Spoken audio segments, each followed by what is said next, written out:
Every era has its price. Some paid it years ago, some are paying it right now. Welcome to the Busted Lip Podcast, where legends of the past, competitors of today, and the next generation all speak from experience. We sit down with fighters, players, and warriors from the NFL, NHL, UFC, boxing, and extreme sports. The ones who understand pressure because they've lived it. Hosted by MMA pioneer Mark Pavelich and 8-time world boxing champion Jelena Mrdjenovic. This is perspective earned the hard way. This is Busted Lip Podcast. Welcome back, everybody, to the Busted Lip Podcast. My name is Mark Pavelich, and away in Vitomir. You know what happened last night? I couldn't sleep all night long. I was up all night, turning and tossing. We've had guests from the NFL, NHL, Major League Soccer, you name it, everywhere. I couldn't sleep. You know why? Because you're the next James Bond. You know that, right? I'm trying to sleep. I'm waking up. I'm looking at all your stuff. I've seen 1,000 interviews with you. And I looked and I said, no, Vitomir, you broke the world record for holding your breath underwater. You broke all these records for diving. You've done all these great things. And I said, nah, the next James Bond. And you're Croatian too, right? Which kind of helps. I hope the producers will see it that way. Well, I see it that way. And the funny thing is, when we're done the interview and it airs, I will make sure that I hashtag next James Bond, because there's nobody that could fit this better than you, for sure. I mean, James Bond was always like a childhood superhero, so I'm not going to complain. Listen, you know what's else funny? I checked the other day.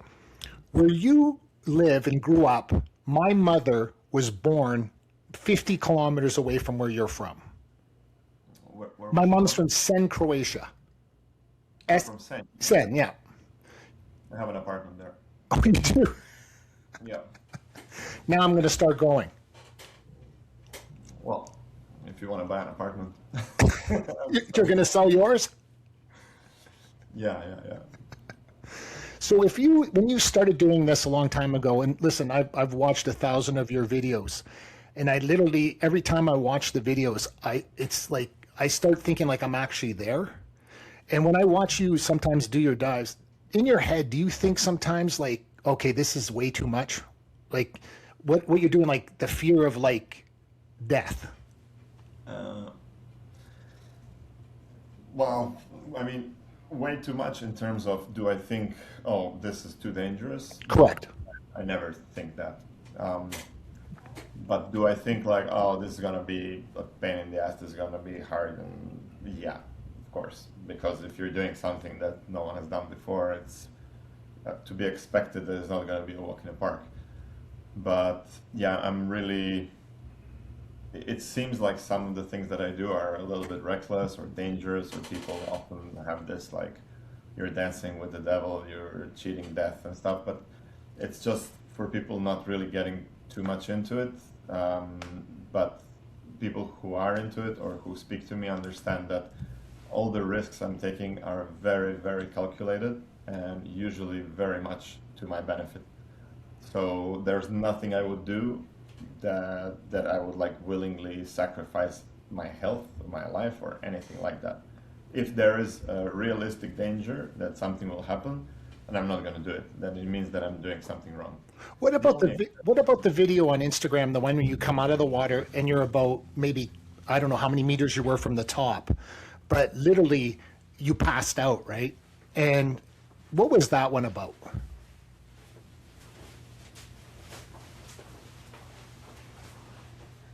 Did you hear that one? Hello? I think I did, but it looks like the connection is... Oh, okay. No problem. You're in Croatia now, right? Yeah, should be good. I'm having interviews all the time, so... Okay. So, first of all, that one, that's not an actual blackout. That's like a simulation. Oh, okay. And second, even if that happens, that's still perfectly safe. If everything is done right, and you have the whole safety team in place, you're following all the procedures that need to happen, then everything's fine. If you're not, then you could be looking at potential life-threatening outcomes. and that's why I dive only on competitions and platforms that I've checked myself or trained myself, and I very rarely go to places that are like, in my opinion, not 100% safe. But if everything is done right and people know exactly what to do, it's 100% safe. Do you think it's a Croatian thing because this is not a Croatian podcast, but we're both Croatian. The funny part is I had an uncle named Gigi who could swim abnormally long distances underwater. And when I was a kid, I used to do triathlons and I could swim abnormally long distances underwater. And then the last two record holders were both Croatian. Is it something in the DNA, or what is it like? Why is that? No idea. I think it's a combination. Generally, I think Croatian kind of gene pool is pretty good for sports. And it's like some of the regions in Croatia are the tallest ones in the world by height, for example, which is a pretty good thing for sport. Then I think it's genetically or situationally a pretty competitive nation. We have really good sports systems throughout childhood and schools and clubs and everything else. And it's been kind of an important part of national identity for any country that was here, and there was many countries here. So it was always kind of important as a way of showing who we are through sport. So I think it's a combination of factors, but it is definitely a fact that people from this area, even though it's a very small area, have very successful athletes in general, and then especially in freediving. Why freediving? I'm not sure.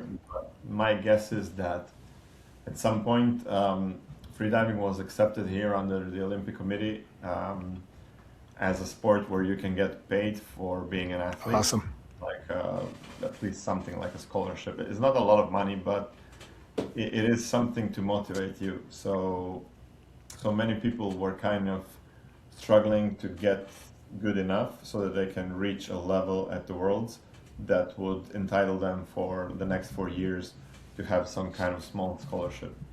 Many countries have been late on adding that to their systems. So I definitely see the motivation was around that as well. Otherwise, maybe it wouldn't be so big, but it is pretty big, and Croatians are pretty good in freediving. Do you watch, like, I know I've heard other interviews, people interview you and stuff, and do you watch other sports or no?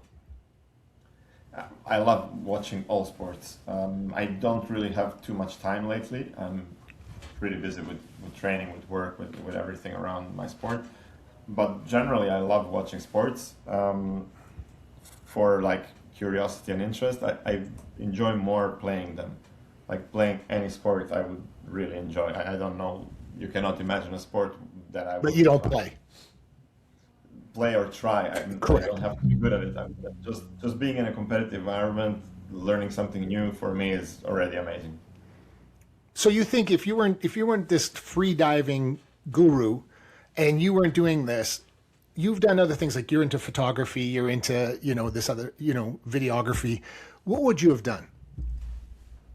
It's hard to say. I would probably be in other sports. I mean, before this was kind of an accident waiting to happen, but before this, I was on a very high level in other sports, on a national championship. Like what other sports?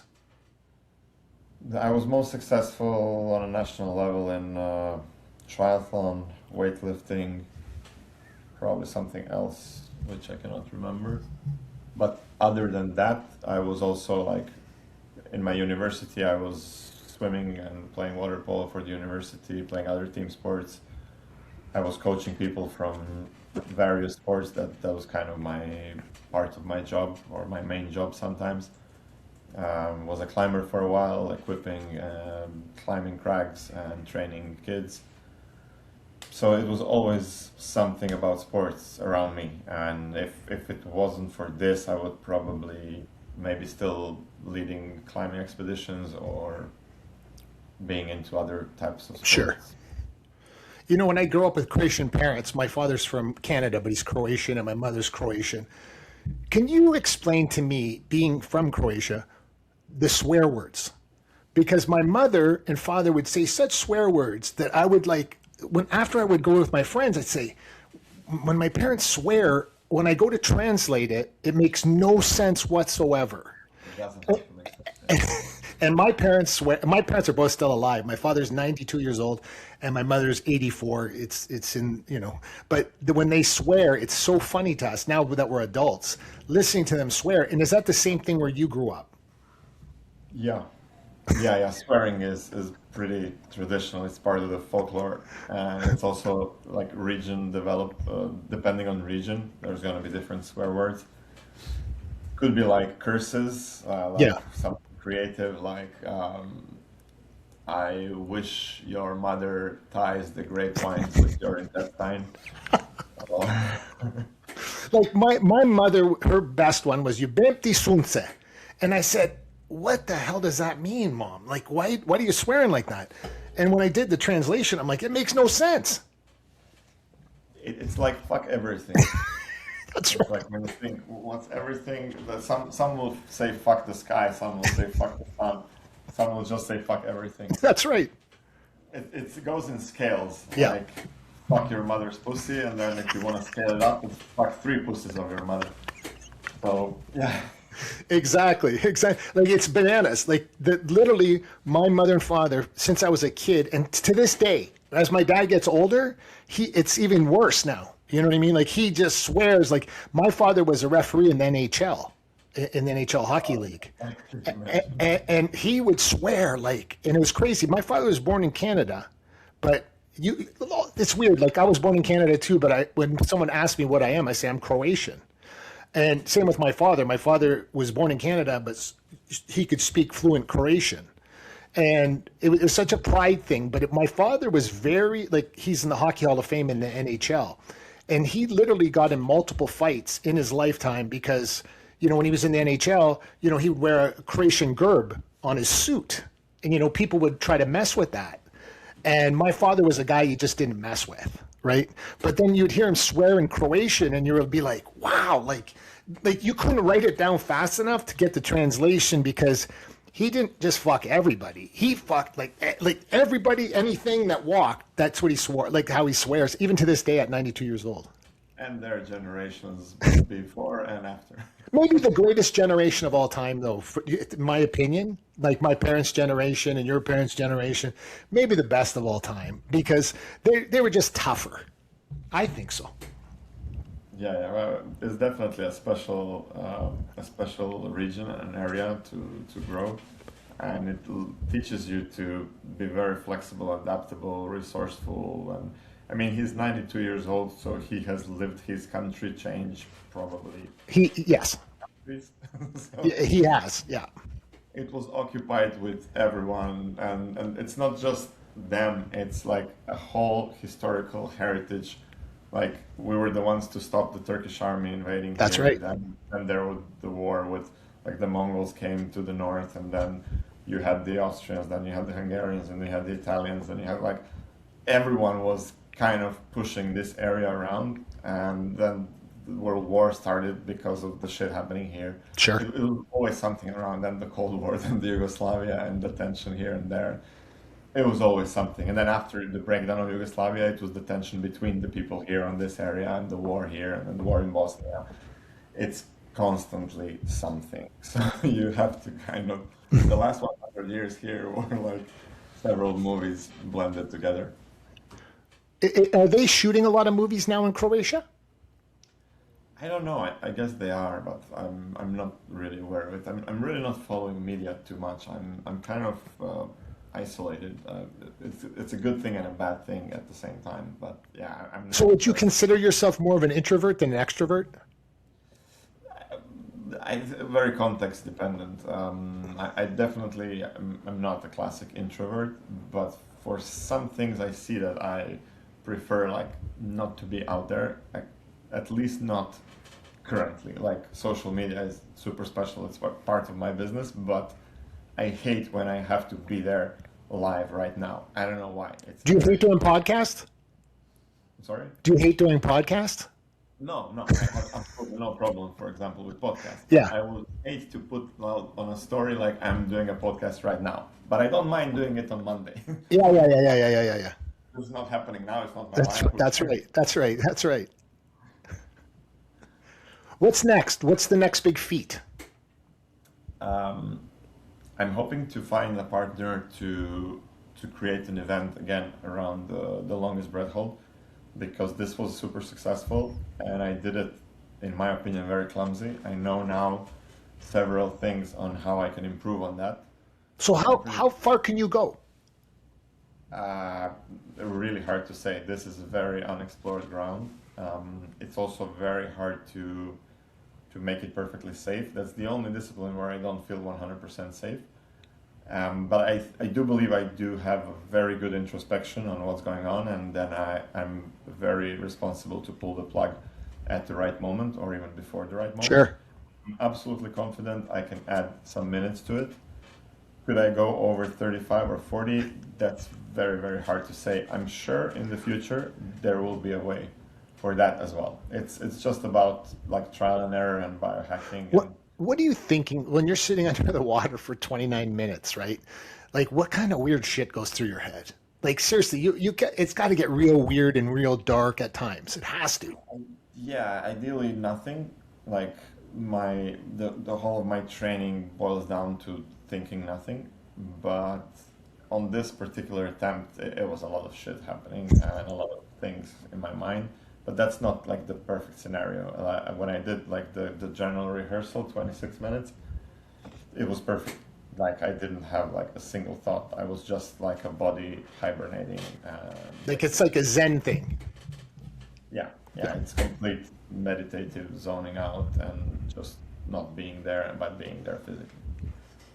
So that's one thing, and the other one is hopefully in the next 2 years I'm gonna manage to get funding for creating the deepest dive ever in the world. That's gonna be a pretty special dive for me. But we'll see if that happens. That should be around 160 to 170 meters of depth. Jeez. Yeah, we'll see. That for me, that's very, very interesting. The static ones are not so interesting because it's very limited what we can learn from that to apply somewhere else, because holding your breath on oxygen is a very, very niche environment. Yes. Yeah, so it's not so interesting, but these super deep dives are actually, you can apply a lot of the learnings on a lot of other disciplines in freediving, even outside of freediving. What's the weirdest thing you've seen when you've been freediving? Nothing super strange. Like Nothing? No sharks? I've seen a shark once, going down the line. But yeah, I don't see it strange. I mean, they live in the ocean. So Yeah. it's not strange to see a shark. Yeah. I would love to see more of sharks, but unfortunately, While you're diving? very lucky. While you're diving? Yeah, I mean, they're not really a threat to humans. That's Yeah. like a misconception. But so, I mean, seeing something as big as they can be, it really feels beautiful. It feels humbling. It feels like it's a special. Everyone who has encountered these big animals underwater understands how fulfilling this can be. But it's also very, very rare because these animals are usually afraid of us. So you swam in the Adriatic Sea where Sen is? In that area? Yeah. I've swum everywhere around the Adriatic Sea, but Sen is not the best place For that? Yeah, generally Adriatic is not like, there's some specific spots like Lasso Island, South Adriatic, where you can have in the summer season really beautiful, perfect conditions. Sure. But generally, it's a very challenging environment. It's you have some currents. The color is not as transparent. When you go deeper, it's more black. It's unpredictable waves and weather. So, for us, what we want is first stable temperatures from top to bottom, and second warmth, so we don't have to carry a lot of lead to balance out a thick suit. And then third, current situation needs to be either non-existing or very consistent. And then weather forecasts. If I go to Philippines, to an area to train, I can really count on like 1 month of good conditions. While in Croatia, it can be 1 month of perfect conditions if I'm extremely lucky, but it can also be 25 days of... That's right. Yeah. My mom used to always say, Senski Bura. Yeah, for tourism, it's pretty good. It's not going to affect anyone because there's so many things to do. But for this specific sport, it's not going to work. No, probably not. Your education, I see. You're very educated in like personal training and things like that. Do you pursue that on a regular basis? Yeah, it's part of my work. I've created a coaching platform, and we coach individuals remotely, providing them with all the information they need to optimize their time to the maximum. High level athletes or just regular people? From super high level world champions to complete beginners. What do you prefer? It's hard to say. I think it's depending on character. I like to see progress and I like to see growth. And then, there's just people that are beautiful to work with, whether they're just starting or super elite. And just some people are just a pain in the ass, regardless of their level. That's right. And it's always like that. So do you know anything about ice hockey? Nothing, right? That's because we're in Canada, right? I've just been to one game recently in Dallas. I think it's amazing. I really wish we had something like that here because I think I would love the game. It looks so fast and so dynamic, and it really looks like a brilliant game. I wish I knew more and I wish I could play, but I cannot. That's not in the DNA for sure. Like there's someone sent me a Croatian hockey jersey one time. I thought it was the funniest thing because there was a team in Zagreb, I guess, and they sent me it was just like a hockey jersey, and it was this one big gerb to wear, on for a hockey jersey. And I guess there was people from Canada going over to Zagreb to like kind of start a team and stuff like that. There were several teams because, like, this area where I live, and the Croatia is very diverse. So this coastal area, we don't see snow really. We see it now a couple of days, but then Zagreb you will have some consistent cold weather, and some areas of Croatia are going to have 2 meters of snow. So in those areas you have people playing hockey, like in the mountain regions or continental regions, you have hockey clubs, but it's not like a big national sport. There was this one.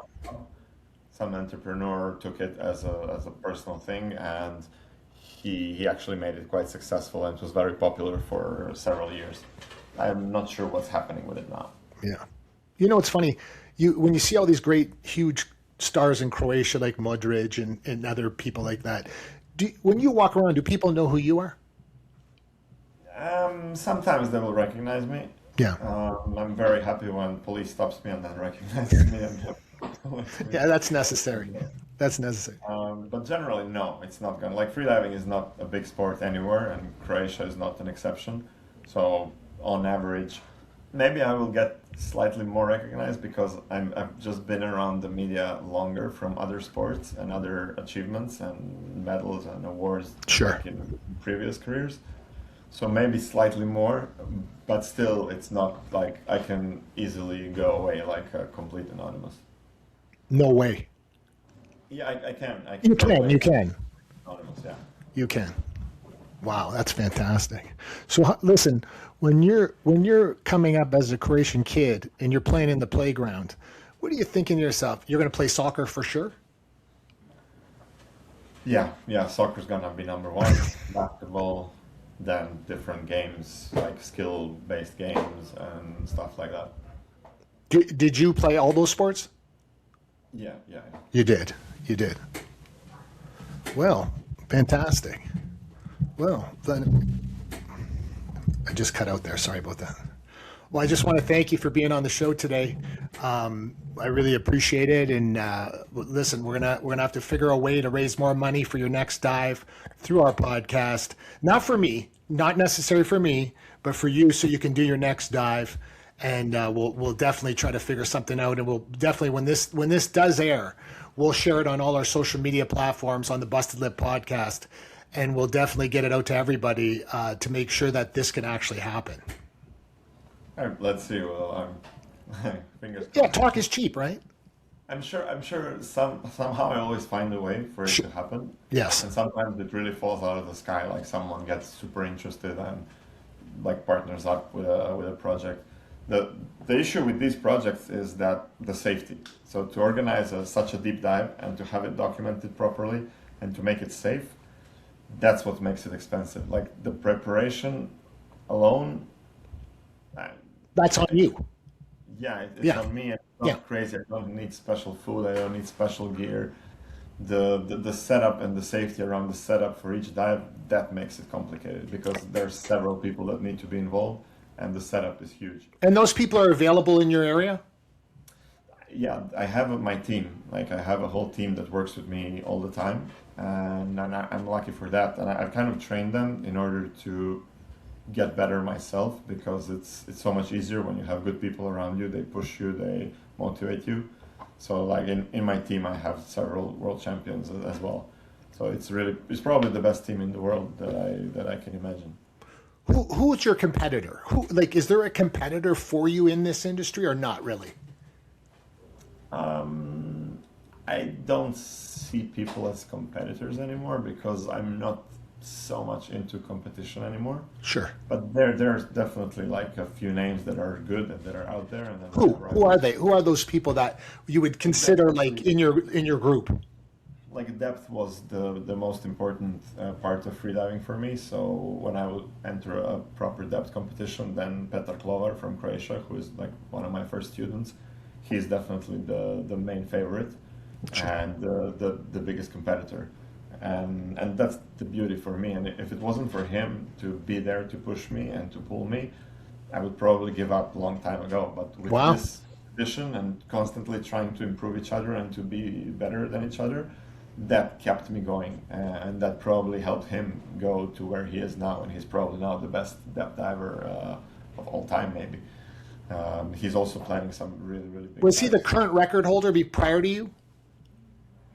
The current record holder for breath holding. No, he's not that good at depth. No, but free diving.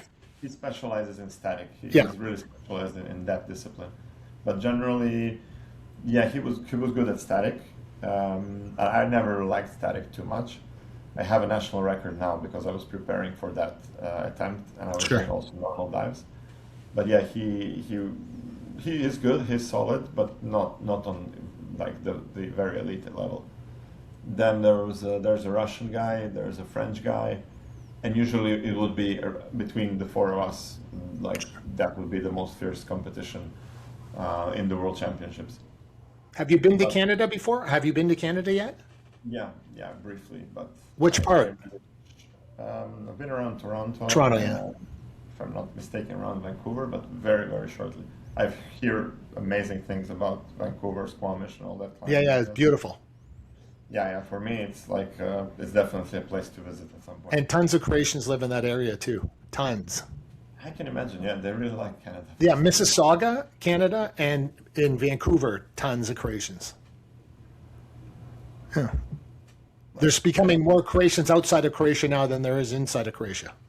I bet there are. Yeah. They're moving out heavily. I'm not entirely sure why. I think they're a little bit disappointed with things here, and they can get disappointed easily. Disappointed with what? Finances? Politics, finances. Politics, yeah. The way things work, the way the system works. But for me personally, when many people ask me, okay, why are you still here? Like you have an opportunity to live whatever you want, and you've lived abroad and you came back. For me, it's really about balance. And when I balance out the climate, the logistics, the infrastructure, and the finance, and the connectivity, and the positioning, and the way food is, the way weather is, and everything together, with the government, with everything, it's really hard for me to find something that's going to be significantly better. Isn't it like that everywhere though? Like we're like people in America, they're complaining about something. In Canada, we're complaining about something. It's everywhere. There is something, but for me, there is something very significant to complain about in the U.S. Like there is no life in the U.S. Correct. Unless you're very rich, the quality of life, you're not living a life. You're living to work. Correct. That's ridiculous. Yeah, it's true. Canada is an amazing country if all you like is snow. And well, it doesn't snow all the time, but the taxes in Canada are bananas. Yeah, okay, there's gonna be something. Yeah. But like for me here, you have the summer, which is beautiful, which is like one of the most beautiful summers ever. It's not too humid, it's not too hot, it's just the perfect summer. And then the winter, I can go skiing. Like from here where I am now, there's a 30-minute ride with a car to the island, to the ski slope, Crazy. to Slovenia, 1 hour to Italy. Like wherever I want, whatever That's I want, crazy. I can sit in my car, and I'm gonna have the perfect spring, amazing fall. I have world-class climbing, all sports I can imagine. So everything is here, and everything is very close. If I was about to have family or kids or something, there's nothing that can threaten them with their life. There's Here, where you are. Yeah, there's no crime. There's no toxic animals. I can That's let right. them swim in the sea. There's no crazy rip currents that are gonna like That's take right. them away or something. Literally, I can leave them sleeping in a forest, and they're gonna be fine. That's crazy, but true though, eh? If I leave my car unlocked, that's perfectly fine. I do it all the time. Like it's very, very unlikely. Of course, there's crime. Of course, there's everything. Sure. But it's just very unlikely that it's going to happen. And I like living in that kind of environment. I'm spoiled by it. When I go somewhere and then somehow don't leave your laptop on the You want to come home. Yeah. in the trunk, like, dude, why do you live with that pressure? Yeah, Like, correct. just move somewhere. Well, you were in Texas, right? And Texas is a great place, but it's at the same time there's tons of crime. Everybody's got a gun. It is what it is, right? And Texas was amazing for Yeah. that reason. I felt pretty safe actually in Texas. I guess because everyone's got a gun, no one Yeah. wants to mess around with anyone. Yep. But again, I'm missing the nature, the forest and this and that, the versatility. It's a huge country. If you like specifically that, is amazing. But me, I just prefer to have everything. And here I literally have everything. So are you in Opatija or are you to the side? I'm to the side in Rijeka. Rijeka, okay. Yeah. Fantastic. I know that area. Like it's almost bizarre that when you're on the show today, when I was looking up where you're from, and literally my mother, the park in Sen, the main park there, my mother, if you've ever been in that park at any time of your life, you've seen some lady with, she has white hair now, she's old, but she was the one, she paid for the whole park to be redone, my mother. And she's the one putting the stuff in the ground, and it's crazy. They just sold their house maybe 2 years ago, and I knew that was the end for them when they actually sold their place in Sen. Well, Yeah. It comes to everybody. hope there's some friends of them to take They can stay, yeah, of course. Of course. Well, Vitomir, I really want to thank you for being on the podcast today. I will figure some way to raise money for the next dive. It's kind of in my DNA. I'm a promoter by heart. And it doesn't seem that hard. Your Instagram, which I'm going to put on all our social media platforms, is something for people to see. It's better than any TV show that's out there right now. It's better than anything. It is literally must see. And I'll make sure that people go to that direction because, listen, I'm telling you, like the stuff that you're doing is incredible. All right, man. Thank you. You have a hard time taking compliments. I see that. Yeah. But it's true. It's a Croatian thing. You know that, right? Like, it's like we all think like it's never, like we're always kind of like don't want to be too put up, but it's time for you to be put up. Well, let's see. Yeah, it maybe is a little bit more like Yugoslavian heritage, I would say, like the working class heritage.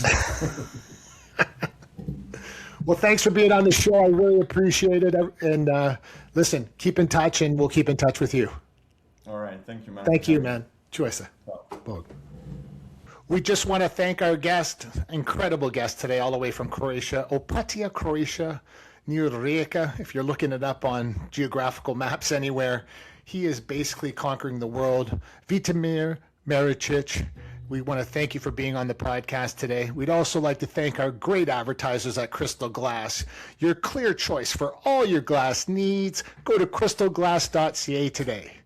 And stay tuned, everybody. We have a very cool announcement coming out early next week. There'll be a new co-host with me on the Busted Lip podcast. You'll never guess who it is. Take care, everybody. We'll see you next week.